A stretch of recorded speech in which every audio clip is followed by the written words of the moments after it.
Baik, Assalamualaikum warahmatullahi wabarakatuh.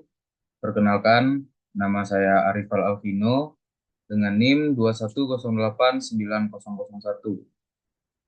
Kali ini saya akan mengerjakan tugas akhir dari mata kuliah seminar olahraga. Baik, pada kesempatan kali ini saya akan menyajikan sebuah PowerPoint tentang industri olahraga yang berjudul Olahraga dan Industri dalam Tantangan Globalisasi di Negara Berkembang versus Negara Maju. Baik, di sini ada definisi industri.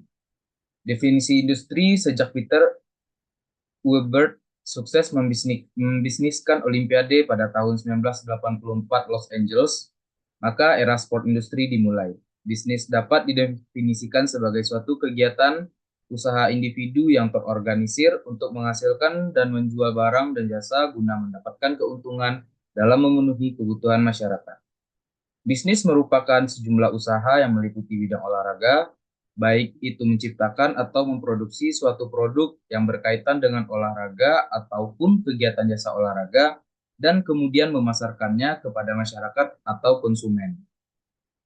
Suatu kegiatan yang dilakukan dengan cara menggerakkan tubuh yang memiliki fungsi untuk menjaga kesehatan dan kebugaran, untuk membangun fisik manusia, untuk membangun aspek non-fisik manusia, yaitu kesehatan jiwa manusia. Lalu di sini ada tokoh-tokoh yang memberikan definisi tentang sport industri. Yang pertama ada Daehwan dalam Lutan pada tahun 2004 mengemukakan bahwa industri olahraga adalah industri yang menciptakan nilai tambah dengan memproduksi dan menyediakan olahraga yang berkaitan dengan peralatan dan layanan atau jasa, yaitu peralatan atau perlengkapan olahraga yang berkaitan dengan aktivitas olahraga seperti kompetisi olahraga, pelatihan, dan pesta olahraga. Lalu ada Miller dan kawan-kawan dalam Harsuki pada tahun 2005 menyatakan bahwa sport industri adalah semua produk, barang, servis, tempat, orang-orang, dan pemikiran yang ditawarkan pada pelanggan yang berkaitan dengan olahraga. Lalu ada ruang lingkup sport industri. Olahraga merupakan kegiatan bisnis yang memproduksi atau menjual belikan barang dan jasa kepada masyarakat.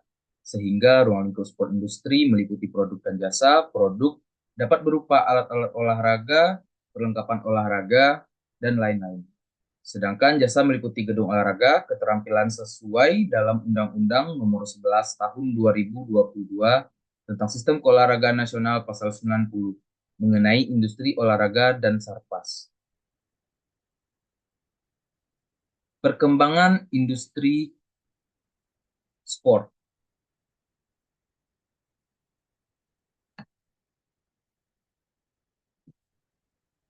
Berkembangnya dunia bisnis olahraga seperti ini menjadi keuntungan tersendiri bagi masyarakat dalam memuaskan rasa haus mereka atas kebutuhan-kebutuhan olahraga. Bukan hanya sebagai konsumen, peluang menjadi bagian dan turut serta dalam perkembangan bisnis olahraga terbuka begitu lebar.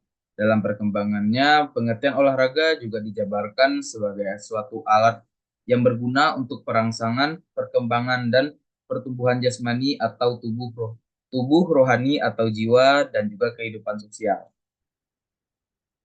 Lalu juga ada permasalahan pengembangan industri olahraga di Indonesia. Seperti yang pertama ada permasalahan permodalan, serta lemah dalam memperoleh peluang pasar dan memperbesar mangsa pasar. Lalu yang ketiga ada keterbatasan pemanfaatan dan penguasaan teknologi. Yang keempat ada masalah dalam strategi pemasaran produk. Dan yang kelima ada lemah dalam jaringan usaha dan kerjasama. Serta yang terakhir, yang keenam, kelemahan dalam menalitas usaha dan kewirausahaan. Ada beberapa kategori industri sport atau sport industri ini. Beberapa kategori yang menjadi fokus pengembangan industri olahraga seperti produk pakaian dan alat-alat olahraga, event-event kejuaraan olahraga, pemasaran industri olahraga, serta meningkatkan kapasitas kemampuan produk industri olahraga.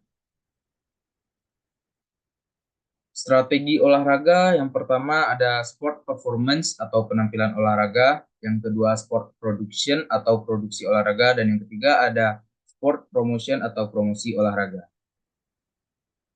Strategi olahraga dalam society. Di era Society 5.0 ini, banyak para pakar sepakat bahwa era masa pra-industri menjadi bagian penting penanda munculnya Society 5.0. Dapat dibayangkan jika era Society 5.0 dapat dimanfaatkan pada ranah olahraga, manusia dan teknologi berkolaborasi dalam proses pembelajaran, baik dalam dunia nyata maupun virtual. Kompetisi olahraga dalam era Society. Menurut Santoso pada tahun 2019, mengatakan 3 kemampuan tinggi yang dibutuhkan adalah kemampuan memecahkan masalah kompleks, berpikir kritis, dan kreativitas. Ketiga kemampuan dalam memecahkan masalah kompleks dalam Society 5.0 menjadi tanggung jawab insan dalam olahraga. Mungkin sekian dari presentasi saya pada hari ini. Apabila ada kekurangan dan kesalahan, mohon dimaafkan. Saya akhiri.